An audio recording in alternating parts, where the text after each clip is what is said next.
3 marks IGCSE question.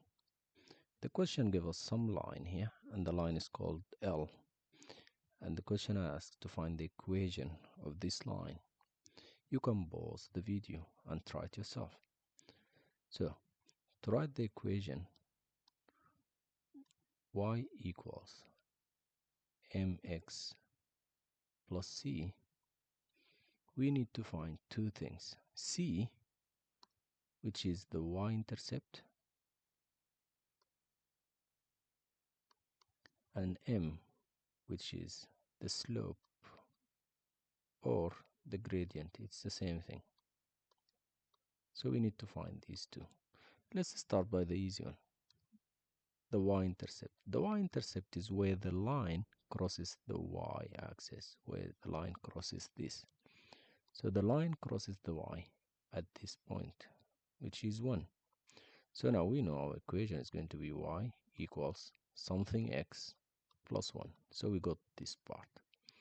Now we're looking for m. The gradient is rise over run. So what do? You try to find two perfect nice points and then do the rise over run.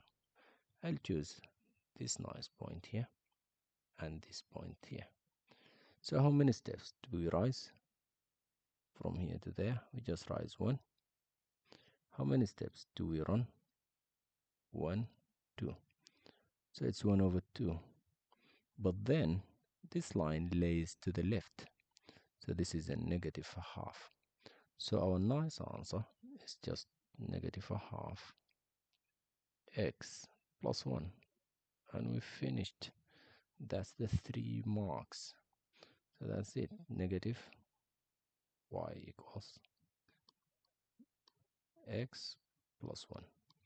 Now, if you don't understand why this is negative slope, just think of it like this. If the line looks like this, it's laying towards the right, it's looking like that. This is a positive m. If the line lays like this to the left, this is a negative slope. And that's it. Was it easy?